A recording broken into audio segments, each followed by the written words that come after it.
आपला 16वा अध्याय दैवासुर संपत्त विभाग योग सुरू आहे आणि आजपासून त्यातला 15वा श्लोक आपण सुरू करत आहोत. आढ्यो जनवानस्मी कोन्योस्ति सदृशो मया यक्षे दास्यामि मोदिष्य इत्यज्ञान विमोहिता. वर्णिती कुबेर संपन्न म्हणून परी तो निर्धन मज पुढे. रमापतीची ही संपत्ती थोडीच धन माझे साच पाहू जाता माझे कुळ जात गोत उणा सुचित्वात ब्रह्मा तोही. आता लोपले जे जारण मारण तयाचा करीन जीर्णोद्धार. मग आणिकांचा काढावया काटा यज्ञाची प्रतिष्ठा आरंभीन. माझी स्तुती स्तोत्रे गातील जे कोणी माते रंजवोनी नटनाचे. मागतील ते तया ते देऊन दाता मी म्हणून मिरवीन. मना माने तैसे करीन भोजन आकंठ सेवीन मध्यमास. कामिनीच्या गळा घालोन या मिठी धन्य त्रिजगती होईन मी. असो किती ऐसे करावे वर्णन वाया गेले जाण आसुरते. जणू पुष्पांचा हुंगावा सुगंध तैसाची हा छंद असुरांचा. आपल्याला असुर दानव म्हणलं की राक्षस आठवतात. पण आपल्या भोवती अवतीभोवती आपल्यात बाहेर लोकांमध्ये आपल्याला अनेक असुर दानव हिंडताना फिरताना बोलताना दिसतात.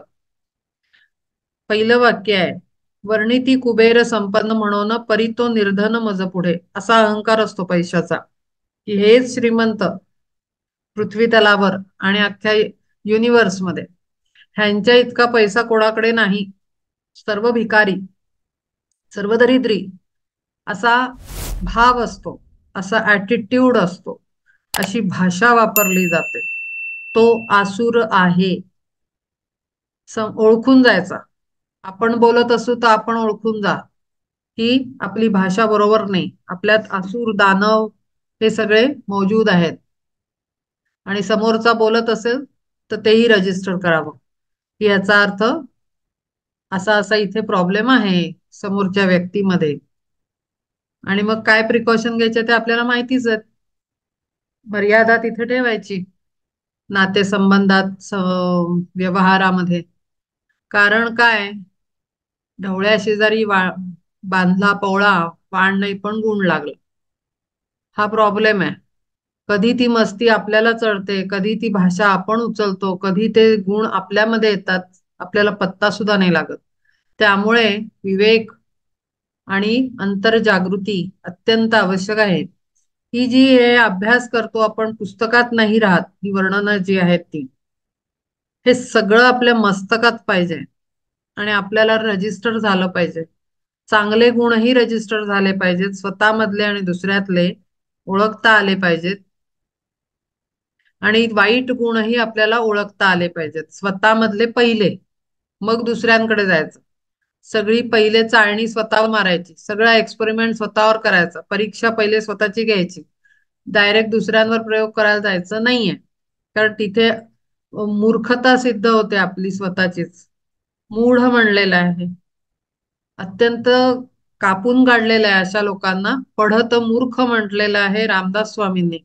जो वाचून शहाणा होतो आणि शहाणपणा सुरू करतो. म्हणून पहिलं हे आपल्याला स्वतःवर, पहिले सर्व नियम स्वतःवर. आणि मग आपल्याला तो अधिकार आला की मग दुसऱ्याला बोलायला जायचं. तोपर्यंत बोलायचं नाहीये दुसऱ्यांना.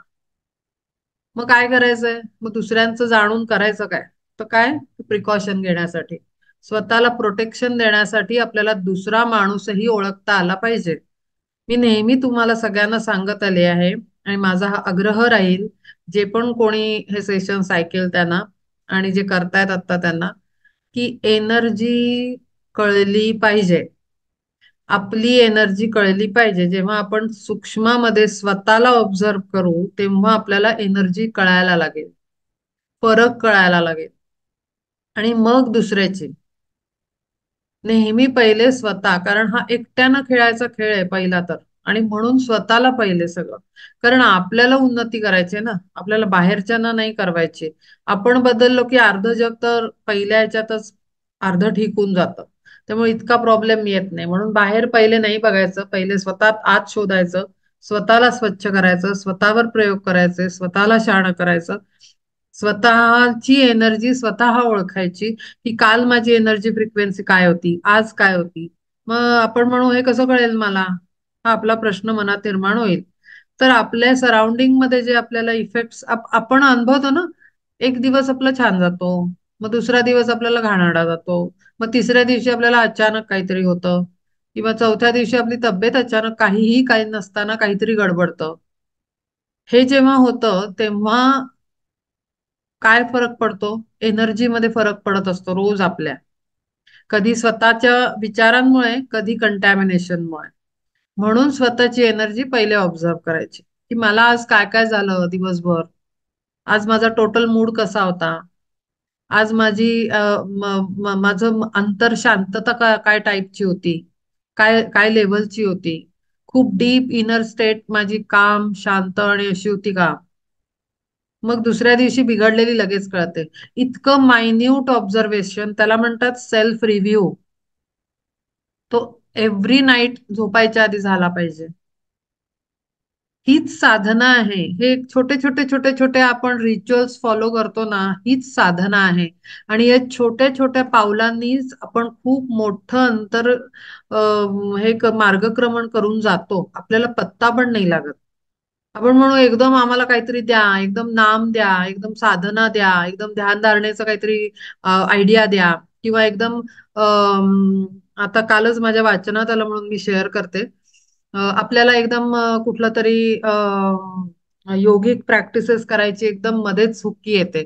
आपल्याला वाटतं नाही नाही नाही नाही, कोणीतरी कुठून तरी सांगतं की नाही प्राणायाम करायला पाहिजे, हे करायला पाहिजे, श्वसन प्रक्रिया क्रिया काय करायला पाहिजेत, किंवा ब्रिदिंग एक्सरसाइजेस. तर ते आपण मग कुठलं तरी स्कूल जॉईन करतो, कोणाला तरी क्लासेस लावतो, कुठलं तरी काहीतरी आजकाल भरपूर आहे ऑनलाईन, तुम्हाला पटकन मिळतं. नुसतं मनात आलं की लगेच मिळतं. ते AI तर सगळ्यांचं मन जाणायला लागलं. तर त्यामुळे पटकन समोर येतं, आपल्या मनात विचार आल्या आल्या जरा एकदा शोधलं की आलं समोर. 50 क्लास येतात.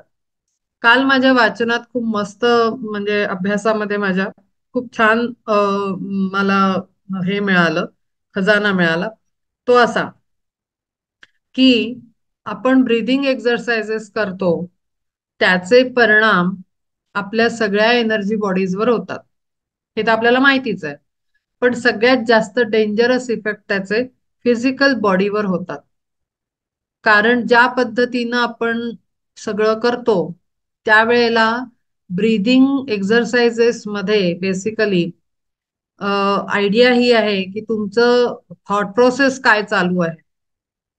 म्हणजे आता फॉर एक्झाम्पल मी एखादा ब्रीदिंग एक्सरसाइज करते कुठल्या स्कूलला फॉलो करून, कुठलाही, त्यावेळेला मी जर काहीतरी आज काय अमुक आलं डोक्यात, मग काय, मग कालचं काहीतरी इन्सिडेन्स आठवला, मग परवाचं काहीतरी आठवलं. कारण हे होतच, आपलं मन मंकी माइंड सारखं ते म्हटलेलं आहे तसं जम्पिंग करत राहते एका थॉटवर दुसऱ्या थॉटवर. ते तर आपण थांबूच नाही शकत त्याला. तर त्या ह्याच्यामध्ये श्वसन चालू आहे, आपलं आपलं एक्सरसाइज चालू आहे, कुंभक लागतंय आणि हे तिन्ही प्रोसेस चालू आहे, ब्रीद इन ब्रीद आउट. आणि त्या प्रोसेसमध्ये आपला माइंड भटकतोय. तर बेसिकली तो जो आपण मग फोर्स टाकत असतो, एनर्जी फोर्स, जो श्वसन क्रियेमध्ये, तो जातो चक्रांवर, आणि चक्रांवर जाऊन आदळतो. आणि बेसिकली आपला माइंड एंगेज असल्यामुळे लोअर थॉट्स मध्ये सोलर प्लेक्सस आणि लोअर चक्रास ऍक्टिव्हेट होतात बाय डिफॉल्ट. आपली इच्छा असो नसो, आपल्याला माहित असो नसो. आणि लोअर व्हेइकल्स ऍक्टिव्हेट झाली तर तो जो प्राणायामाचा अभ्यास आहे, तो तिसऱ्याच चक्रांना, खालच्या लोअर व्हेइकल्सना ऍक्टिव्हेट करून, lower body lower Chakrasana activate करून, ऑर्गन्सना ऍक्टिव्हेट करून त्या वेगळ्या शक्तीचं हे होतं, म्हणजे प्रभुत्व वाढतं आपल्या शरीरावर. आणि त्याचा विपरीत परिणाम होतो. आणखी त्याच्याहून पुढे काही लोकांची कुंडलिनी जागृत होते, किंवा चक्रांच्या फ्रिक्वेन्सीज मध्ये चेंजेस होतात. पण ते चांगले नाहीत. मागेही मी पहिल्यापासून सांगते, कुंडलिनी जागृत करणं हे डेंजरस सांगितलेलं आहे. त्याचं कारण आहे प्युरिफिकेशन नसणं. ब्रीदिंग एक्सरसाइजनी बेसिकली नाडी शुद्धी होते. आता नाडी शुद्धी प्रक्रिया आणि नाडी शुद्धी क्रिया वेगळ्या आहेत. त्या नॉर्मल ब्रीदिंग एक्सरसाइज मध्ये येतातच अशा नाहीत. पण अननोईंगली आपण कुठेतरी वेगळ्या पद्धतीनं प्रेशर देऊन इनर बॉडीवर आणि आपण एकदम फोर्सनी थ्रो करून तो आपला जो श्वास आहे तो किंवा फोर्सनी घेऊन आपल्या नकळत आपल्या शरीरात काहीतरी बदल होतात आणि मग त्याचे परिणाम आपल्याला कळत पण नाहीत, पण आपल्या वागण्यांमधनं ते रिफ्लेक्ट व्हायला लागतात, तेही आपल्याला कळत नाहीत, कारण आपण ऑब्झर्वच करत नसतो. म्हणून मी सारखं सांगतेय की स्वतःला ऑब्झर्व करा. स्वतःचे विचार, आज माझी मनस्थिती काय होती, आज माझा मेंटल बॉडी काय होती, आज माझी इमोशन्स कशा होत्या, आज माझी फिजिकल बॉडी कशी होती. सगळं ठीक असतं, कधी कधी फिजिकल बॉडीमध्ये पेन असतो. मग ते का होतं त्याच्या मागे, तर असा विचार करणं फार आवश्यक आहे. आणि त्या सगळ्यातनं आपल्याला आयडिया येते की अरे, हे काहीतरी कन्सिस्टंटली वेगळंच काहीतरी होतंय माझं. मग तुम्हाला शोधत शोधत जाता येईल की अरे बापरे, मग मी करतोय ते बरोबर आहे का वगैरे, मग पुढचा क्वेश्चन निर्माण होतील. पण पहिले प्रश्नच नाही निर्माण झाले तर आपण शोधत कसं जाणार. आपण आपलं राडगाडग्यासारखं ते जीवन जगत असतो, आपल्याला पत्ताच नाही लागत काय होतंय वर खाली. तर त्यामुळे एकदम रॅन्डमली कुठलेही ब्रीदिंग एक्सरसाइजेस उचलू नका. पूर्ण ज्ञान असलेल्या व्यक्तीकडनं ब्रीदिंग एक्सरसाइजेस घ्या आणि ते सुद्धा बघा की त्याचा युटिलाइज तुम्ही प्रॉपर करताय की नाही ब्रीदिंग एक्सरसाइजेसचा. अदरवाईज सगळा गोंधळ होऊ शकतो. हे एक नवीन माझ्या वाचनात आलं म्हणून मी इथे प्लॅटफॉर्मवर या शेअर केलं, जेणेकरून कारण हे आपल्याशी डायरेक्ट कनेक्टेड आहे, हे जे मी ब्रीदिंग एक्सरसाइजेस सांगते ते. कारण आपण अभ्यास करतोय, साधना ही नंतर येते. मी कायम सांगत राहील, माझा हाच आग्रह आहे की साधना ही नंतर येते, ध्यान साधना आणि क्रिया साधना. त्याच्या आधी सगळे छोटे छोटे छोटे छोटे ऍक्टिव्हिटीज येतात. ब्रीदिंग एक्सरसाइजेस पण तेव्हाच इफेक्टिव्ह होतील जोपर्यंत आपलं प्युरिफिकेशन, व्हर्च्युअसनेस आपल्यात येत नाही, रायटियसनेस आपल्यात येत नाही. रायटियसनेस, व्हर्च्युअसनेस म्हणजे कॅरेक्टर बिल्डिंग आपलं चांगलं होत नाही. आपण खोटं बोलणार, ऑनेस्टी नाही, लपवाछपवी करणार किंवा चोरीमारी करणार. आता आपण म्हणू आम्ही कुठे डाका घालतोय, पण आपण विचार चोरतो, आयडिया चोरतो. खूप सटल जातात त्या गोष्टी, पण खूप जास्त सटल, आपल्याला कळत पण नाही काय करून जातो आपण. त्याच्यानंतर दुसऱ्याचा हेवा करणार किंवा मनात काहीतरी कमी जास्त होणार, हे सगळं घाण करतं आपल्या एनर्जी बॉडीजनं. हे हजारदा मी सांगितलेलं आहे. आणि हे सगळं करताना मग केलेले हे सगळे प्रयोग आहेत, ते सगळे गडबड करतात, असा प्रॉब्लेम आहे. तर त्यामुळे आपण करतोय ते बरोबर होणार तेव्हाच जेव्हा आपण प्युरिफिकेशन करणार. प्युरिफिकेशन साठी सिंपल आहे, आपण 5 व्हर्च्यूजना फॉलो केलं पाहिजे. आपण सत्य बोललं पाहिजे, पण सत्य बोलतानाही विवेक हवा, जो अत्यंत महत्वाचा आहे. या मागच्याच अध्यायात आपण वाचलं मागच्याच वेळेला की सत्य बोलणं पण डेंजरस आहे कधी कधी, तर ते विवेकाने सत्य बोललं पाहिजे. तर ते कॅरेक्टर चांगलं बिल्टअप झाल्याशिवाय आपण केलेला साधा प्राणायाम, साधा अनुलोम विलोम सुद्धा आपल्यावर काही फरक पडणार नाही. कारण अनुलोम विलोम करतोय आपण, मग आपल्याला बघायला मिळतं ना, खूप लोक, हजारो करोडो लोक आज सगळे श्वसन क्रिया करतायत, पण आपल्याला फरक दिसतो का माणसांमध्ये? नाही. कारण गप्पा मारत मारत ग्रुपमध्ये श्वसन प्रक्रिया चालू असते, काय फरक पडणार आहे? आपण लोअर व्हेइकल्सना ऍक्टिव्ह करतोय, लोअर चक्रासना मोटिवेट करतोय, गप्पा मारून, हे करून, डोक्यात गप्पा मारून. जरुरी नाही तोंडाने गप्पा मारल्या पाहिजेत, आपल्या मनात पण विचारांच्या गप्पाच चालू असतात. इतकं इतकं इतकं सटल लेवलवर जाऊन सूक्ष्म आपलं ना ऑब्झर्वेशन फार महत्वाचं आहे या पाथवर चालायचं असेल तर. हा, जर अजून 2-4 जन्म झाल्यानंतर चालायचा प्लॅन असेल तर मग काही प्रॉब्लेम नाही आहे. पण जर अगदी कळकळ लागली आहे की नाही आता बास, आता आता मात्र नाही, आता मी फार वेळ फालतूचा घालवणार नाही, असा जर विचार असेल तर माझा एक एक शब्द लक्ष देऊन ऐकून त्याच्यावर कृती केली पाहिजे किंवा चेंजेस केले पाहिजेत स्वतःमध्ये. आणि अजून थोडा जर टाइम घालवून प्लॅन असेल तर मग मग इग्नोर केलं तरी चालेल. पण हे सगळं फार महत्वाचं आहे. रमापतीची ही संपत्ती थोडीच, धन माझे साच पाहू जाता. रमापती पण छोटा, म्हणजे कोण तो? म, विष्णू, ती महालक्ष्मी, तो कुबेर, हे सगळे माझ्या पुढे अत्यंत दरिद्री आहेत. मीच तो श्रीमंत. अक्षरशः हाच ऍटिट्यूड लोकांमध्ये दिसतो. अगदी म्हणजे अगदी अगदी भोवताली आपल्या आपल्या फॅमिलीमध्येच आपल्याला अशी माणसं दिसतात. पता नाही, मी मागच्याच वेळेला म्हणलं, मला तर समजतच नाही कशाची मस्ती असते माणसाला. खरंच. पण असतो बरं, इगो असतो. प्रचंड असतो अहंकार. आणि अनंत जन्मापासूनचा पण असतो तो. पूर्वजन्मांपासूनचा पण असतो. पाहू जाता माझे कुळ जात गोत, उणा सुचित्वात ब्रह्मा तोही. ब्राह्मण म्हणून अहंकार. आम्ही ब्राह्मण आहोत, त्याचा अहंकार. आम्ही शुद्ध आहोत, पण आम्ही नॉनव्हेज खातो, आम्ही ब्राह्मण आहोत, असे ब्राह्मण आहोत आम्ही, त्याचा अहंकार. खूप गडबड आहे. मिरविती वाया ईश्वरादी नावे, माझी सरी पावे ऐसे कोण. माझं नाव जनार्दन आहे, माझं नाव श्रीकृष्ण आहे.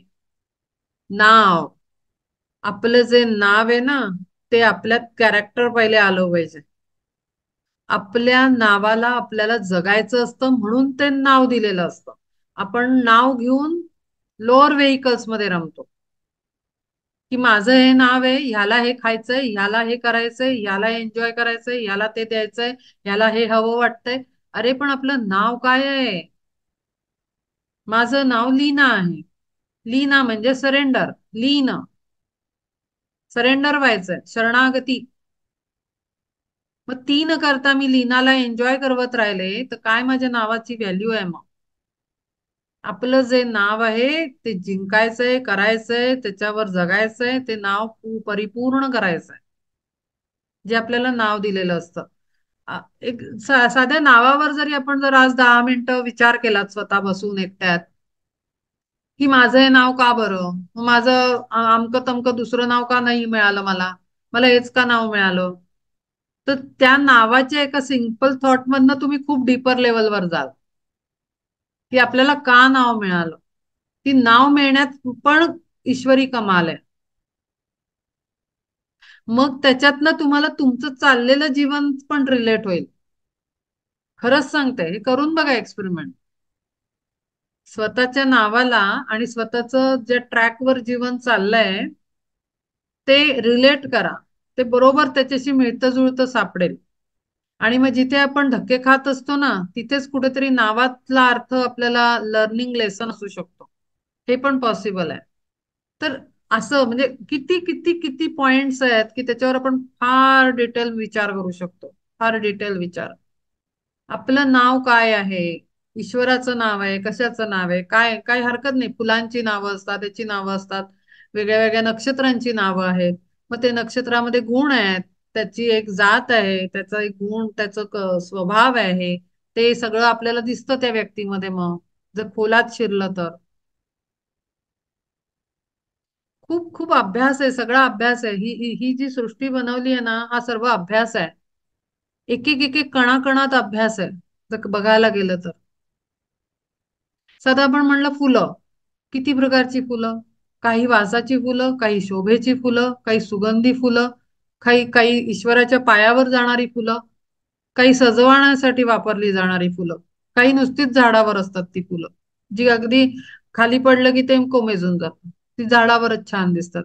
काही क्षणाची जिवंत राहणारी फुलं, की त्यांचं लाईफ नसतं फार, पण फार सुंदर दिसतात. सध्या एक फूल म्हणलं तर एवढं त्याच्यावर रिसर्च होईल, विचार होईल. मग त्यांची नावं, त्याचे गुण, खूप आहे. ही सारी सृष्टी अभ्यासण्यासाठी आहे, मजे करण्यासाठी कमी आहे. ते ते होतच राहतात. त्याच्यासाठी काही एफर्ट टाकावे नाही लागत, अक्कल चालवावी नाही लागत मजे करण्यासाठी. ते आपोआप आपण घेऊन आलो असतो, ते आपोआप होतात. हे सगळं मी सारखं सांगत राहीन, कारण माहिती नाही, आय डोंट नो कसं घेतात लोक ऐकणारे, पण ही फॅक्ट आहे. जसं आपल्याला वाटतं ना, आम्ही पैसा कमवला पाहिजे, नाही मी धडपडलं पाहिजे, नाही माझा पैसा काय किती घेत, मला जगायचा चार्जेस सगळे मी एक्सपेन्सेस बुकिंग करून आलेली आहे. जसं मी नेहमी सांगते की हॉटेल आपण ट्रिपला जातो, आपला आपला एक्सपेन्सेसचा एक एक अमाऊंट बाजूला ठेवलेला असतो आपण. असं नाही होत अरे बापरे आता काय, आता घरीच नाही जाता येणार आम्हाला, आलो का रे इकडे ट्रिपला, तर घरी कसं जाऊ, असं नसतं. आपला एक एक अमाऊंट ठरवलेला असतो. तसाच अमाऊंट आपण जन्म घेताना ठरवून आलेलो आहोत. किती करोड किती अब्ज आपण खर्च करणार आहोत जीवनभर. त्याचं चिंता करायची नसते आता माझं कसं होईल, मला पैसे कुठून मिळतील. मग घरी बसवलं तर मग मला आता कोण पोसेल, तो बस पोसेल ना वरचा, तो बरोबर देतो. हा माझा रोजचा अनुभव आहे, रोजच्या जगण्यातला अनुभव आहे. ज्या क्षणाला गरज असते आणि इन केस नसले तर लास्ट मोमेंट पर्यंत मी पेशन्स ठेवते, कारण मला माहिती असतं, कारण जर व्हायचंय काम, जर जगायचंय, एका स्टँडर्डनी जगायचंय, तर ती आपोआप अरेंजमेंट होते. आपण काही चोरीमारी करत नाही दुसऱ्याकडनं. आपल्या हक्काचे मिळतात आपल्याला, आपल्या हक्काचे मिळतात, आपल्या हक्काचे आपण लिहून आलो आहोत. हा, एखाद्याचं गरिबीत जगणं असेल तर त्याला मग तसंच तो लेसन असतो, ते सुद्धा तो लिहून घेऊन आलेला असतो, कारण त्याला तो धडा शिकायचा असतो आणि म्हणून तो आलेला असतो. मग आम्ही असं असं करून रडायचं नसतं, जे आहे त्याच्यात सुखी. आणि म्हणून हे शिकवायला आपले संत गरीब घरांमधून जन्माला आले. तुकाराम महाराज, गोरा कुंभार, असे कित्येक आहेत. काही काही श्रीमंत घरातले संत आहेत. प्रत्येक जण एका टाईपची टीचिंग द्यायला आलेला आहे. एक एक प्रॉपर लाईफस्टाईल शिकवायला आलेला आहे. खूप आहे शिकण्यासारखं आपल्या अवतीभोवती. आता लोपले जे जारण मारण तयाचा करीन जीर्णोद्धार, मग आणिकांचा काढावया काटा यज्ञाची प्रतिष्ठा आरंभीन. दुसऱ्यांना पाण्यात बघणारे, त्यांच्यावर एक्सपेरिमेंट करणारे. एक्सपेरिमेंट म्हणजे काला जादूच नाही, ब्लॅक मॅजिकच नाहीये. साधा एक इंटेंट थॉट पॉवरफुल टाकला तरी झालं काम, जारण मारणच झालं समोरच्याला. बांधलाच जातो तो नकळतपणे. त्याला कळत नाही बिचारायला, काहीतरी आजारपण येतं, पण तो अडकून जातो. मग आपल्याला आजारपण आलं तर अरे मग कोणी ते काही केलं तर नाही, असं नाहीये.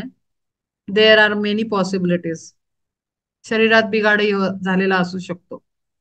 पण आपल्या भोवती माणसं कशी आहेत म्हणूनच सारखं सांगते, आपल्या भोवतालच्या एनर्जीचा, आपल्या एनर्जीचा अभ्यास करा.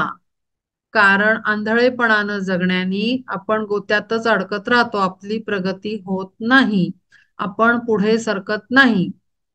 जोपर्यंत आपल्याला हे सगळं कळत नाही तोपर्यंत आपल्याला जागृती येत नाही, आपण प्रिकॉशन्स घेत नाही, आपण काही आपल्याला काय म्हणतात ना, प्रिकॉशनरी मेजर्स, ते आपण काही डिसाइड करत नाही. रॅन्डमली जगत राहतो आणि मग मागे पुढे सापशिडीचा खेळ चालल्यासारखं आपलं, मग आपण कंप्लेंट करतो. माझी स्तुती स्तोत्रे गातील जे कोणी, माते रंजवोनी नटनाचे, मागतील ते ते तया ते देवोन, दाता मी म्हणून मिरवीन. जे माझं कौतुक करतील त्यांना मी मदत करणार, नाही करत त्यांना ठोकणार, त्यांना त्रास देणार, त्यांच्यावर काय काय कृत्या करणं हे करणार, जादू टोणे. हे नाही, हे सगळं आसुरी आहे. हे सगळे असुराचे दानवाचे गुण आहेत, जे आपल्या अगदी अवतीभोवती चांगले चांगले म्हणणारे माणसांमध्ये पण दिसतात. मागतील ते ते तया ते देवन, दाता मी म्हणून मिरवीन, मना माने तैसे करीन भोजन, अकंठ सेवीन मध्य मास. आणि मग नॉनव्हेज खाणार, ते नाही खायचंय. त्याच्यामध्ये अत्यंत घाणेरड्या डेड एनर्जीज असतात. नॉनव्हेजला सोडा, जाऊ दे, त्याच्यावर बोलण्यात काही अर्थच नाहीये. साधं शिळं अन्न तुम्ही बघा, तुम्ही जर नीट बघायला, एनर्जी, पुन्हा एनर्जी, कालची कालची भाजी आणि आज सकाळी केलेली 2 तासापूर्वीची भाजी, नुसती बघून कळते. डर्टी एनर्जी आहे त्याच्यात, काळी काळी एनर्जी असते. काही लोकांना खूप बनवून शिळं करून खायची सवय असते. खाऊ नका, ते मांस खाल्ल्यासारखं आहे, त्याच्यापेक्षाही वर्स्ट आहे. फ्रीज मध्ये ठेवून खायचं नाही, ताजं ताजं बनवून खायचं, संपवून टाकायचं. शिळं अन्न कधी खाऊ नये. शिळ्या अन्नात घाणेरडी एनर्जी असते, डर्टी एनर्जी असते. कामिनीच्या गळा घालवून मिठी, घालून या मिठी, धन्य त्रिजगती मोहीन मी, असो किती ऐसे वरावे वर्ण. रिलेशनशिप मध्ये अडकलेले असतात लोक, माणसं पाहिजेत, सखी पाहिजे, प्रियकर पाहिजे, पती पाहिजे, पत्नी पाहिजे, मुलं पाहिजेत, हे पाहिजे ते पाहिजे, माणसं पाहिजेत भोवताली. अरे नसतील तर काय करायची, कुठून आणायची? लॉजिकली विचारच नाही करत मनुष्य, तिथेच अडकून पडतो. नाही आता काय करायचं? नाहीये सिच्युएशन, काय करायचं? नाही नशिबात लिहिलेलं, काय करायचं? एकातनं नाही निभत दुसरं दुसरं रिलेशन, तिसरं रिलेशन, आता तर काही बोलण्यातच मतलब नाही, भयंकर सिच्युएशन आहे बाहेर, फार वाईट. मग ते सगळे असूर आहेत, कन्फर्म. कारण आपल्या कारण आपल्या कर्मकांडामध्ये, वेदांमध्ये, पहिल्या भागात आणि दुसऱ्या भागात, वेदांत म्हणजे शेवटचा, परमात्म्याकडे जायच्या मार्गावर वेदांत येतो, आणि कर्मकांड पहिला भाग. ते सगळ्यात सगळे नियम व्यवस्थित सांगितलेले आहेत. ते फालतू नाही आहेत, ते खोटे नाही आहेत, ते चुकीचे नाही आहेत. त्याच्यामध्ये म्हणजे खूप जास्त एनर्जेटिकली पॉवरफुल टीचिंग्स आहेत, ती हिडन टीचिंग्स आहेत, वेदिक टीचिंग्स आहेत, गुह्य ज्ञान आहे त्याच्यामध्ये. ते क्रॉस करायचं नसतं. आपलं जे लग्न लावून देतात, अग्नीसमोर जे मंत्र उच्चारण केलं जातं, तिथे देवी देवता हजर राहतात. आपण बघतो की शिवपार्वती विवाह झाला, तिथे हे झालं ते झालं, मग अगदी वरून फुलं पडतायत आपल्याला वाटतं आपली लग्न अशीच होऊन राहिली नातेवाईकांच्या समोर. ऍक्च्युली तसं नाहीये. ते जे मंत्र उच्चारण करतो, अग्नीला पाचारण केलं जातं, सगळ्या देवतांना तिथे बोलावलं जातं, ते येतात, येतात. आणि म्हणून अग्नीसमोर केलेल्या विवाहाचं महत्व फार आहे. आणि त्या पती पत्नीच्या नात्याला ती वचनं, त्याची व्हॅल्यू खूप जास्त मोठी आहे. तो काही टाइमपास नाही आहे, ते काही हे नाही आहे. काय ते करतात आजकाल, इव्हेंट मॅनेजमेंटच्या लोकांना हे करून कुठेतरी डेस्टिनेशन वेडिंग वगैरे, तर ते सगळं बाहेरचं. पण तो जो ऍक्च्युअल जो सेरेमनी आहे, त्याला खूप व्हॅल्यू आहे, त्याचा काहीतरी अर्थ आहे. कसं म्हणजे चाललंय हे सगळे? मग असुर दानव आहेत आपल्या भोवती, जे गडबड गडबड करताना दिसतात, सगळ्या नियमांचे वाट लावताना दिसतात, ते सगळे असुर आहेत. जणू पुष्पांचा हुंगावा सुगंध, तैसाची हा छंद असुरांचा. खोट्या ह्याच्यात जगतात. पुष्प म्हणजे आकाशातलं जे आहेच नाही, सगळं बेकार. ते असुर. अनेक चित्त विभ्रांता, मोहजाल समावृता, प्रसक्ता कामभोगेषु पतंती नरकेषु चै, नरकेषु चौ. हवे तेथे जैसे बडबडे रोगी, कोपे जेव्हा अंगी संनिपात, तैसे ते उन्मत्त करीती वल्गना, रचोनिया नाना मनोरथ. आपल्याला माणसं बडबडताना दिसतात, काहीतरीच बोलत असतात, त्याचा काही ताळमेळच नसतो, नुसत्या गप्पा मारत असतात. मी असं करीन तसं करीन. प्रॅक्टिकॅलिटी कुठे आहे? लॉजिक कुठे आहे? आपल्या मुलं मुलं आता हे आई वडिलांचं काम आहे. जेव्हा मुलं 10th ला जातात, 12th ला जातात, त्यांच्या काही कल्पना असतात. मी असं करीन, या कॉलेजला जाईन, मी ही डिग्री घेईन, मी अमुक करीन तमुक करीन, एवढे पैसे. अरे खाली उतर म्हणायचं, लँडिंग कर, जमिनीवर ये, ग्राउंडवर ये. मग त्याच्यात अभ्यास किती आहे? मग त्यात कुठल्या विषयात प्रावीण्य मिळवायचं आहे? मग मेहनत किती लागणार आहे? खाली आहे, मेहनत कर, ऍक्च्युली आण, रिझल्ट आण, आणि मग बडबड. नुसतं इमॅजिनेशन वर जगू नये. आणि म्हणून आजकाल एन्झायटी डिप्रेशनचे पेशंट आपल्याला जास्त दिसतात, कारण ते हवे ते जैसे जैसे बडबडे रोगी, तशी अवस्था आहे त्यांची. इमॅजिनेशन वरच जगतायत. असं करीन मग तसं होईल, मग तसं होईल, मग तसं होईल. ते तर होत नाही. मग लगेच एन्झायटी, लगेच डिप्रेशन. प्रेम प्रकरण, हवे ते जैसे बडबडे, ते इमॅजिनेशन केलेलं असतं, हे असं होईल, असं होईल, असं होईल, होत नाही, झालं डिप्रेशन. आपल्या अवतीभोवती, इव्हन आपल्या घरांमधनं, वर्षभर मनुष्य नोकरी करत असतो, पुरुष घरातला, बाई घरातली जी वर्किंग आहे, खूप एफर्ट टाकत असते, प्रमोशन पाहिजे असतं, वर्षभर त्याच्या मागे हात धुवून लागलेले असतात. मग त्याच्यात 4 जणांचे अपमान होतात, मग आणखीन बरंच काय काय काय काय उलथापालथ करून ती नोकरी करत असतो मनुष्य, आणि वर्षाच्या एंडला प्रमोशन मिळत नाही. कुठे प्रॉब्लेम आहे? पॉलिटिक्स आहे, तो पार्ट वेगळा आहे. ते पण रियालिटी आहे ना. की बाबा पॉलिटिक्स आहे म्हणून तुला नाही मिळालं, ऍक्सेप्टेड. नाही. मग त्याच्यावर आणखीन कुकर्म, त्याच्यावर आणखीन कुकर्म. कधी कधी आपला परफॉर्मन्स अप्रिशिएबल नसतो. आपला अंदाज असतो की आपण खूप छान परफॉर्म करतोय, पण आपण त्या स्टँडर्ड पर्यंत पोहोचलेले पण नसतो. असंही पॉसिबल असतं बरं. मी करते ते योग्यच आहे हे आपण म्हणू नाही शकत, कारण आपल्याला दुसऱ्याच्या भूमिकेत जाऊन स्वतःला बघता आलं पाहिजे. खरंच मी चांगल्या स्टँडर्डचं कॉन्व्हर्सेशन करतो आहे का, करते आहे का, चांगलं प्रेझेंटेशन देते आहे का, त्याचं स्टँडर्ड काय आहे? हा, त्याच्यानंतर नाही झालं तर एक तर पार्ट येतो नशिबाचा, आपण काहीतरी प्लॅन घेऊन आलोय, आणि दुसरा येतो पॉलिटिक्सचा. तिथे तुम्ही काही करू शकत नाही. करू शकत असाल तर मग करा आणखीन कुकर्म, म्हणजे मस्काबाजी आणि ऑल. ते जमणार असेल तर करा आणि घ्या, पण ते रिअल रिअल नाही प्रमोशन. म्हणजे काय की रियालिटीला फेस करता येत नाही माणसाला. ही ही अवस्था आपल्याला सगळ्या आपल्या भोवतालच्या लोकांमध्ये दिसते, आपल्या घरातल्या माणसांमध्ये दिसते. त्यांना रियालिटी फेसच नाही करता येत. भ्रमात भ्रमात भ्रमात भ्रमात भ्रमात जगत असतो मनुष्य.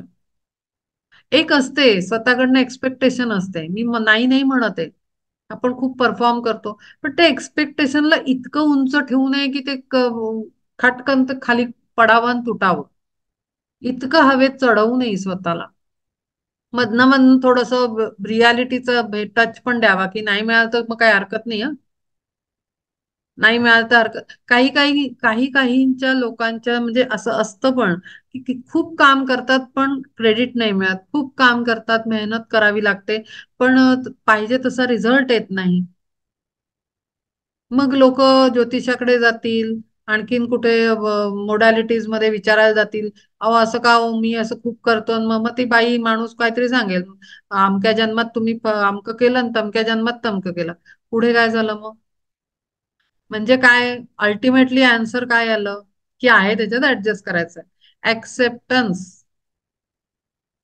एंड ऑफ द डे आपल्याला ह्याच धडा मिळतो ना, की ऍक्सेप्टन्स नाही ठेवा, फॉरगिव्हनेस करा, ग्रॅटिट्यूड मध्ये राहा, तुम्हाला काय कमी आहे असं आपल्याला आपल्या समोरनं लोक सांगतात.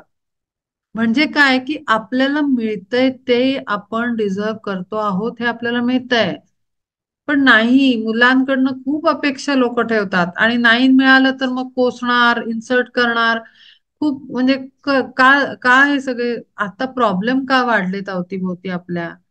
काय एन्झायटी डिप्रेशनचे केसेस येत आहेत? त्याचं कारण आहे, कारण पॅरेंटही आपण बघतो की खूप हवेत चढवताना दिसतात मुलांना, त्यांना रियालिटीचा फेस करवतच नाहीत. मग ही आसुरी संपत्ती आहे. असूर म्हणजे काही असं तो काळा उंच आणि असा दणकट असा काहीतरी शस्त्रवाला असूर नसतो. असूर आपल्या आतमध्ये आहे.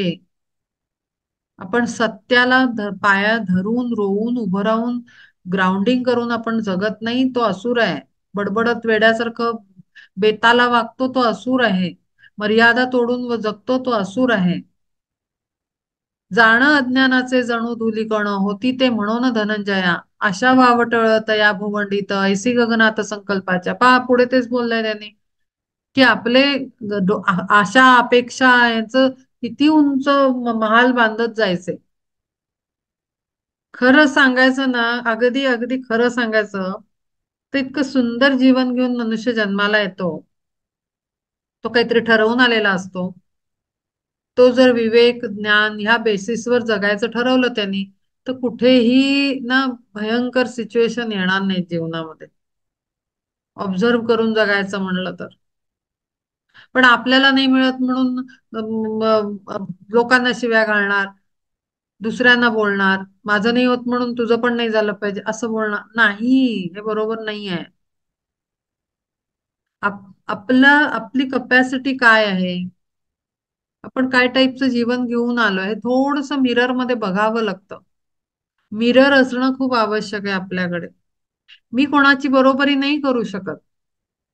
माझ्यात जर काहीतरी म्हणजे मी एक आर्टिस्ट, माझे क्लासमेट असलेली आर्टिस्ट किंवा माझा ग्रुप मधली मैत्रीण असेल, मी मला नाही कम्पेअर करू शकत तिच्याबरोबर. तर ती तिचं काहीतरी बॅकअप घेऊन आलेली आहे, ती तिची बॅकग्राऊंड घेऊन आलेली आहे, तिचं काहीतरी पोटेन्शियल घेऊन आलेली आहे. माझं काहीतरी एक्स्ट्रॉर्डिनरी वेगळं असेल, तिचं एक्स्ट्रॉर्डिनरी वेगळं असेल. मी कम्पॅरिझन नाही करू शकत. जसं प्रत्येक घरातलं मातीचं भांड वेगळं असतं ना, तसं आपलं प्रत्येकाचं नशीब म्हणा, किंवा एक एक बॉक्स तो घेऊन आलोय आपण, तो खूप वेगळा असतो. तो पाहायचा असतो आपल्या बॉक्समध्ये काय काय आहे.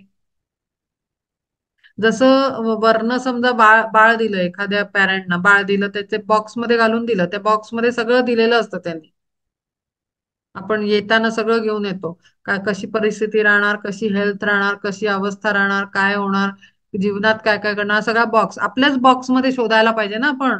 माझ्या बॉक्समध्ये काय काय, किती पैसे आहेत, काय आहेत, ओके, हे ओके टाईप मध्ये जगायचंय. अच्छा, भरपूर पैसे आहेत, मग ठीक आहे. मग मी मॉडरेशन तरी मी त्याला थोडंसं हे करीन. मग मी माझ्याकडे भरपूर पैसे आहेत, तर मग मी दान करीन थोडंसं, मग मी दोन चार गरजू लोकांना देईन. आपल्या बॉक्समध्ये बघा काय आहे. आपण दुसऱ्याच्या बॉक्समध्ये शोधायला जातो. ह्याच्यात माझ्यासाठी काही आहे का? अरे नाही, तू तुझ्या ह्याच्यात शोध. त्याचं त्याच्या ह्याच्यात, आपलं आपल्या ह्याच्यात. खूप सिंपल कॉन्सेप्ट आहे. इमॅजिन करा, तुम्हाला छोट्याशा बॉक्समध्ये सगळं देऊन पाठवलेलं आहे. सगळं देऊन पाठवलेलं आहे जे तुमच्यासाठी आवश्यक आहे. सगळं म्हणजे दुसऱ्याशी कम्पेअर करून सगळं. सगळंचा कॉन्सेप्टवर पण खूप मोठं भाषण होईल. सगळं म्हणजे काय काय. एखाद्याच्या नशिबात नाहीये लग्न, तर तो नाही म्हणू शकत मला सगळं नाही दिलं. अरे नाही आलंय, तुझ्या तुझ्या बॉक्समध्ये नाही येते. त्याच्या आहे, त्याचे चार लिहिलेली आहेत, चार करेल तो. अरे आपलं आपल्या बॉक्समध्ये काय घेऊन आलो आपण, बेबी आत खाली आलो तेव्हा. पैसे, माणसं, सगळं सगळं, अभ्यास, ज्ञान, शिक्षण, आर्थिक परिस्थिती, सुख. सुख सुख सुख ह्याच्यावर एक मोठं 4 दिवसाचं हे होईल, प्रोग्राम होईल. सुख म्हणजे काय म्हणायचं. नक्की सुख माझ्यासाठी काय आहे? म्हणजे डोक्याला ताप नाही, माझं मन शांत आहे, माझ्यासाठी हे सुख आहे. मनाला शांतता आणि आनंद मिळतोय, शांती आणि आनंद हे माझं सुख आहे. एखाद्याला माणसांमध्ये सुख आहे, एखाद्याला परिस्थिती चांगली असण्यात सुख आहे, एखाद्याला बँकेत पैसे आहेत ना, हा मी सुखी आहे. सुखाची संकल्पना प्रत्येकाची वेगळी असते. माझी दुसऱ्याबरोबर मॅच नाही होऊ शकत, दुसऱ्याची माझ्याबरोबर मॅच नाही होऊ शकत. आपण कंपॅरिझन करायचं नाही, आपण संकल्पात जगायचं नाही, इमॅजिनेशन मध्ये जगायचं नाही, आशा वाढवायच्या नाहीत, बकेट लिस्ट वाढवायची नाही. कारण ती नाही झाली म्हणून हे प्रॉब्लेम, दुःख. जैसे अनावर आषाढीचे मेघ, नातरी तरंग सागराचे. जैसे अनावर आषाढीचे मेघ, नातरी तरंग सागराचे, तैशा अखंडित कामना अनेक आसुरी जे लोक तया लागे. आसुरी म्हणले त्यांना, ज्यांच्या अपेक्षा, कामना, इच्छा भरगच्च असतात. आसुरी म्हटलेलं आहे, दानव म्हटलेलं आहे त्यांनी, राक्षस म्हटलेलं आहे. कारण जो वितरागी असतो, त्याच्याकडे आशा नावाची चीज नसते, संकल्प नावाची, विकल्प, हे सगळं काही नसतं. तो अंदाज घेत घेत विवेकाने जगत असतो. आणि म्हणून असुर म्हटलेला आहे. मग धनंजया काटेऱ्यावरून काढावी ओढून पद्मे जैसी, तैसे त्या वासना वेलींच्या जाळ्यानी जातसे फाटोनी चित्त त्याचे. आत्ताच सांगितलं. नाही मिळालं की आदळ आपट, बोंबाबोंब, तोंड वाकडं, घरातलं घाण वातावरण आहे. मला तर विचारांनीच घुसमटायला होतं ह्या सगळ्या. असं आपल्याला दिसतं घरांमधनं वातावरण, एनर्जी दिसते. मी तर एनर्जी म्हणते. सगळ्या प्रत्येक घराची एक एनर्जी असते. अरे बापरे. मग ती नवरा शांत असतो काही घरातला, ती बाई नुसती वरखाली वरखाली वरखाली होत असते. का तर ते मोठ्या भावाकडे एवढं आहे, जे काय ते म्हणतात, जाऊ म्हणा, नणन म्हणा, ह्याच्याकडे हे, त्याच्याकडे ते, मैत्रिणीकडे आमच्या, माझ्याकडे नाही. मग नवऱ्याला, ती जशी ती ह्याची बायको होती ना तुकाराम महाराजांची, मग ती नवऱ्याला बोट मोडत राहते, तुम्ही काय, तुम्हाला काही कळत नाही, तुम्हाला हे आणावं वाटत नाही, ते अरे भैया, काय बोलायचं आता. म्हणजे कोणी ना कोणीतरी घराची शांती नष्ट करतं. कसं व्हायचं. जातसे फाटवून चित्त त्याचे. फार वाईट. हे सगळं विचार करण्याची गोष्ट आहे. आणि ज्याने त्यांनी विचार करावा की आपली काय अवस्था आहे, आपल्या बॉक्समध्ये काय घेऊन आलो आहे, आपल्या बॉक्समध्ये काय काय आहे, काय क्वालिटीचं आहे आणि काय अपेक्षेने दिलेलं आहे. ना तरी पाषाणी हापटता घडा, तयाचा चुराडा होत होय जैसा. तैसे चुरडोनी जाय त्याचे चित्त, वासनांनी भ्रांत होय जेव्हा. खरं खरं खरं लिहिलंय, खरं खरं लिहिलंय. म्हणजे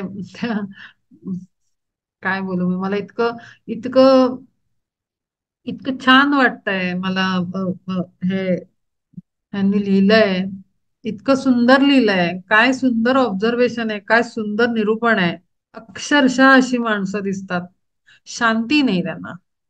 तैसे चुरडून जाय त्याचे चित्त, वासनांनी भ्रांत होय जेव्हा. तेव्हा ते जैशा रीती वाढताची रात्र, अंधार सर्वत्र भरू लागे. आपणच ना आपला माहोल खराब करतो आणि ओरडत राहतो आमच्या जीवनात सुख नाही, आपल्या जीवनात आनंद नाही. आपण आपल्या बॉक्स मध्ये नाही बघत, आपण काय घेऊन आलो प्लान ते नाही बघत. आणि असं विदारक दृश्य आपण घराचं करतो.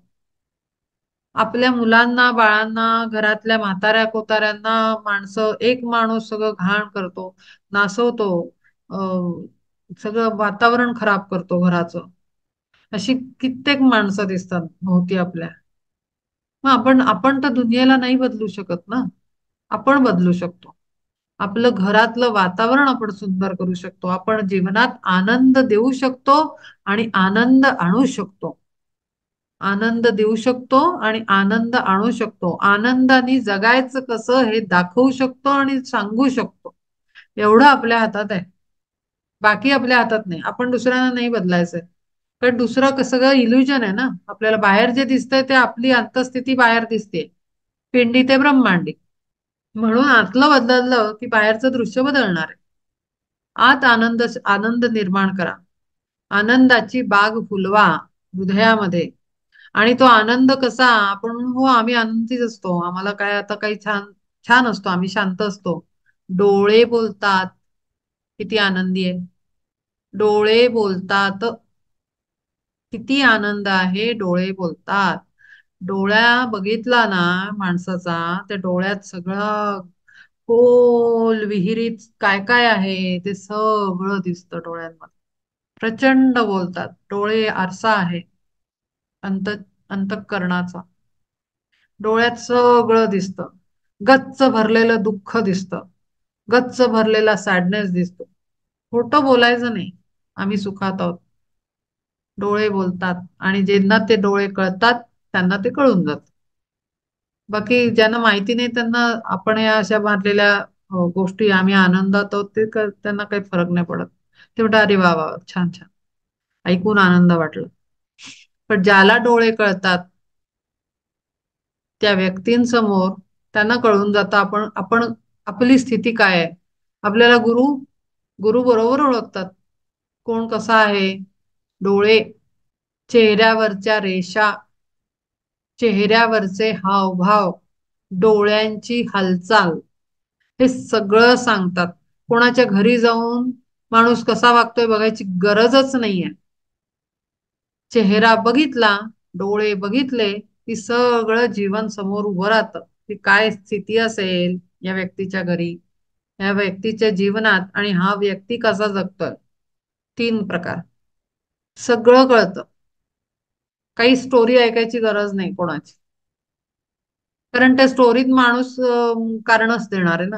ह्याने असं केलंय, त्यांनी तसं केलंय, ह्याच्यामुळे हे माझ्या जीवनात झालंय, त्याच्यामुळे ते झालंय. त्यामुळे त्यांना स्टोरीमध्ये इंटरेस्ट नाही. ते म्हणतात हे आहे, बोला पुढे काय, खरं काय आहे. त्यामुळे आम्ही आनंदीच आहोत असं जर वाटत असेल, त्यांनी आपल्या आरशात जाऊन डोळे बघावे आणि शोधायचा प्रयत्न करा. प्रत्येकाने डोळ्यांमध्ये शोधायचा प्रयत्न करा स्वतःच्या. माझे डोळे काय बोलतात. डोळे खूप बोलतात. प्रचंड त्याच्यामध्ये भाव असतात. म्हणजे संत असतात ना, आजकाल खूप गुरु नावावं पोझिशनवर बसणारे खूप पीक उगवलंय अगदी. जो तो म्हणतो स्वतःला काहीतरी, मागे पदवी लावून बसतात त्या ह्याच्यावर, व्यासपीठावर. हार वगैरे घालून असं बरंच युट्यूबवर बघायला मिळतं. मला काही फारसं नॉलेज नाही, मी काही बघायला जात नाही. युट्यूबवर येतात व्हिडिओ व्हिडिओ व्हिडिओ खूप सारे. बरंच त्याच्या नावापुढे मागे पुढे काय काय लावलेलं असतं. डोळे बघायचे.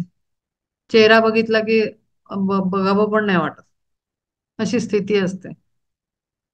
पण वाक्चातुर्य दिलेलं आहे भाषेचं, एंटरटेनमेंट चालू आहे, त्यामुळे खूप सारे लोक समोर बसतात. डोळे बघायचे. डोळ्यात अत्यंत आनंद, शांतता आणि खोल ज्ञानाचा झरा आणि गंगा ती डोळ्यात दिसते. भूक भुके डोळे नसतात, असे लकलक लकलक इकडे तिकडे फिरणारे हवं हवं हवं वाले ते नसतात तिथे. खूप वेगळे वेगळे भाव डोळ्यात बघायला मिळतात. काहींचे डोळ्यांमध्ये ज्ञानच नाहीये हे पण सुद्धा कळतं. खूप मजा येते जेव्हा डोळ्यांमधला जर अभ्यास करायचा बघायचं म्हटलं तर खूप मजा येते. असं हा अभ्यास आहे, ही साधना आहे. हे काही मी असंच काहीतरी बडबडत नाहीये. मला जमतंय म्हणून मी काही सांगते असं नाही. ही रियालिटी, हा अभ्यासाचा भाग आहे. एनर्जी बघायची, आपल्या आत बघायचं, आपल्या डब्यात बघायचं, बॉक्समध्ये बघायचं, आपल्या डोळ्यात बघायचं, दुसऱ्यांच्या डोळ्यात बघायचं, बॉडी लँग्वेज बघायची. हा अभ्यास आहे, ही साधना आहे. ह्यातनं अल्टिमेटली होणार हे आहे की आपल्याला सूक्ष्माची ओळख होणार आहे. सूक्ष्म, सटल, त्याची ओळख होण्यासाठी या सगळ्या अभ्यासाचा भाग आहे. असाइनमेंट्स आहेत हे अभ्यासाच्या. जय तेव्हा जैशा रीती वाढताची रात्र अंधार सर्वत्र भरू लागे. वाढताची मोह वाढती विषय, विषयी आश्रय पातकांसी. बळावता पापे नरकीची व्यथा जितेपणी पार्था पावती ते. मग पुढे एकदा वासना असेल आणि आशा अपेक्षा असं खूप असल्या की मग ही सगळी रांगच लागते पुढे जी त्यांनी म्हटले.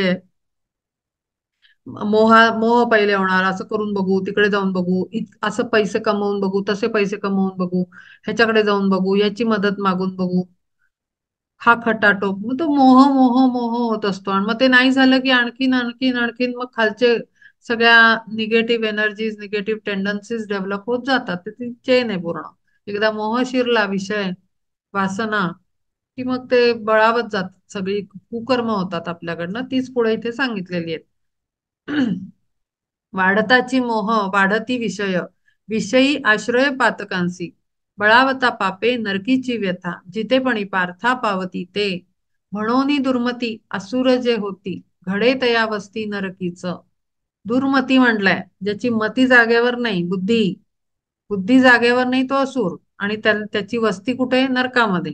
म्हणजे नरक म्हणजे असं नाही की ते वर्णन असतात तसं नरक नाही. नरक म्हणजे अ, खालचं लोक किंवा खालची जागा, खालचा स्तर,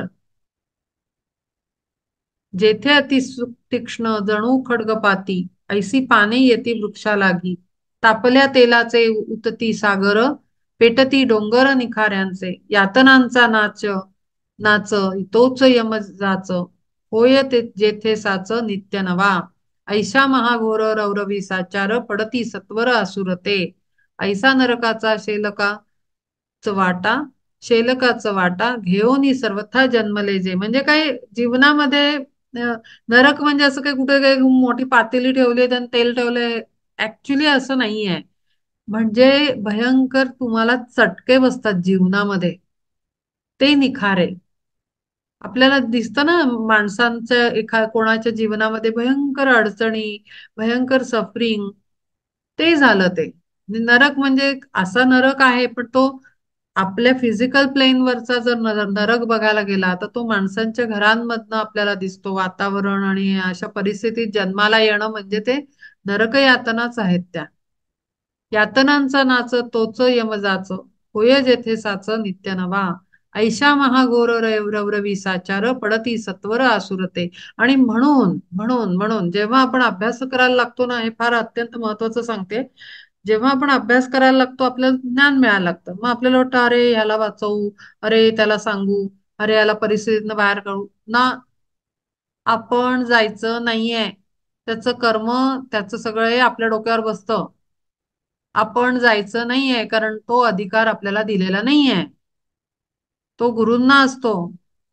ते ते मार्गदर्शन करतात, ते त्याचं कर्म जर त्याच्या नशिबात असेल, त्यांनी पुण्यकर्म काहीतरी केलेलं असेल, तर त्याला मदत मिळते. तो त्या एवढं सफरिंग त्याचं होत नाही आणि तो थोड्याशा याच्यातनच त्याची सुटका होते. हे गुरु करू शकतात, आपण नाही करू शकत सामान्य लोक. त्यामुळे आपण शहाणपणा करून दुसऱ्याचे प्रॉब्लेम कमी करायला जायचं नाही. कारण ते कर्माचे रिझल्ट आहेत, त्याचं जे चालू आहे ते. त्यामुळे आपण काही करायला नाही जायचं. तुम्हाला मी हे देतो, ते देतो, किंवा मी तुम्हाला मदत करते, अमकं तमकं काही करायला आहे, हे करून बघा, ते करून बघा. ना रे बाबा, ते काही करायला जायचं नाही. कारण आपण अधिकारी नाही, करायचं सामर्थ्य आपल्यात नाही. कारण आपण पहिल्या आपली नैया पार नाही झालेली, म्हणून नाही. आपणच गोते खातोय नौकेमध्ये बसून, जीवन नौकेत. त्यामुळे आपण दुसऱ्याला पहिले म्हणतात ना, स्वतःचा मास्क लावा आणि मग दुसऱ्याला मास्क लावायला जा, विमान जेव्हा पडायला लागेल तेव्हा. तसं आहे ते. आपण पहिले तारून एका पोझिशनवर जा, गुरु म्हणून जन्म घ्या, आणि मग दुसऱ्यांना, लोकांचे पीडा दूर करायचा, तुम्हाला जे काम दिलं जाईल त्या पद्धतीनं काम करायला या. तो येतो जन्म, ती वेळ येते आपल्यावर काम करण्याची. तेव्हा खूप मनापासून काम करा, मनापासून अडचणींना बाहेर काढा. पण आता काही संबंध नसताना आगाऊपणा करून जायचं नाही. आगाऊपणा मी ह्याच्यासाठी बोलते, शहाणपणा हे शब्द मी ह्यासाठी वापरते, कारण ऍक्च्युली तो शहाणपणाच करत असतो मनुष्य. कारण कुठेतरी ते मी करतोय ही भावना असते, त्यामुळे तो आणखीन स्वतः पण खड्ड्यात जातो. कुकर्म होतं त्याच्याकडनं, आणि म्हणून जायचं नाही. ते सामर्थ्य आपल्याला दिलेलं नाही, म्हणून आपण जायचं नाही, कारण आपणच अजून गोते खातोय. त्यासाठी नाही जायचंय. यातनांचा नाच तोच यमजाच, होय जेथे साच नित्य नवा. ऐशा महाघोर रवरवी साचार, पडती सत्वर असुरते. ऐसा नरकाचा शेलकाचा वाटा, घेऊनी सर्वथा जन्मले जे. तेही धनंजया भूलवोनी वाया, यज्ञ याग क्रिया आचरती. सर्व तो देखावा नाटकी म्हणून, विफलत जाण यज्ञ याग. वारांगणासाच पाहे जैशा रीती, मानो नियापती वल्लभाते. अहेव म्हणोनी लोकी मिरविती, तैसीच कृती असुरांची. आणि म्हणून आपण सांभाळून राहायचं. या सगळ्या असुरांच्या हे आहेत, ऐसा नरकाचा शेलकाचा वाटा. शेलका म्हणजे अचूक निवडक, यज्ञयाग क्रिया आचरती. सर्व तो देखावा नाटकी म्हणून, विफल ते जाण यज्ञयाग. असे लोक आता जेव्हा अडचणी येतात, तेव्हा माणसांना पूजा अर्चा करायला सांगतात. पण आपण पूजा अर्चा करतो, पण ते करतानाचा भाव काय आहे, काय पद्धतीनं पैसा टाकलेला आहे, काय पद्धतीनं ते प्रक्रिया केली जाते, यज्ञ या क्रिया जे काही पूजा अर्चा सांगितल्या आहेत त्या कशा केल्या जातात. सर्व तो देखावा नाटकी म्हणून, विफल ते जाणं यज्ञ याग. तुमचं जर त्याच्यात चित्त नसेल, मनापासून केलं नसेल, तर ते विफल, त्याचा काही उपयोग होत नाही. वारांगणासाचं पाहे जैशा रीती, मानो नियापती वल्लभाते. हे जे इथे ना सगळ्यात महत्वाचं म्हणजे ऍक्सेप्टन्स आहे. ऍक्सेप्टन्स खूप मोठं काम करून जातो. आपली जी परिस्थिती आहे त्याला ऍक्सेप्ट करायचं, अंडरस्टँड करून ऍक्सेप्ट करायचं, आणि शांत करायचं स्वतःला. शांत राहणं फार आवश्यक आहे, कारण जे आहे ते आपण घेऊन आलेलो आहे, आपल्या डब्यामध्ये घेऊन आलोय. आपल्याला जसं आपण आपल्याला काय, आपण ट्रिपला जातो, शाळेची ट्रिप जाते छोट्या मुलांची, त्याला जे हवं ते त्याच्या आईनं दिलेलं आहे ना डब्यात.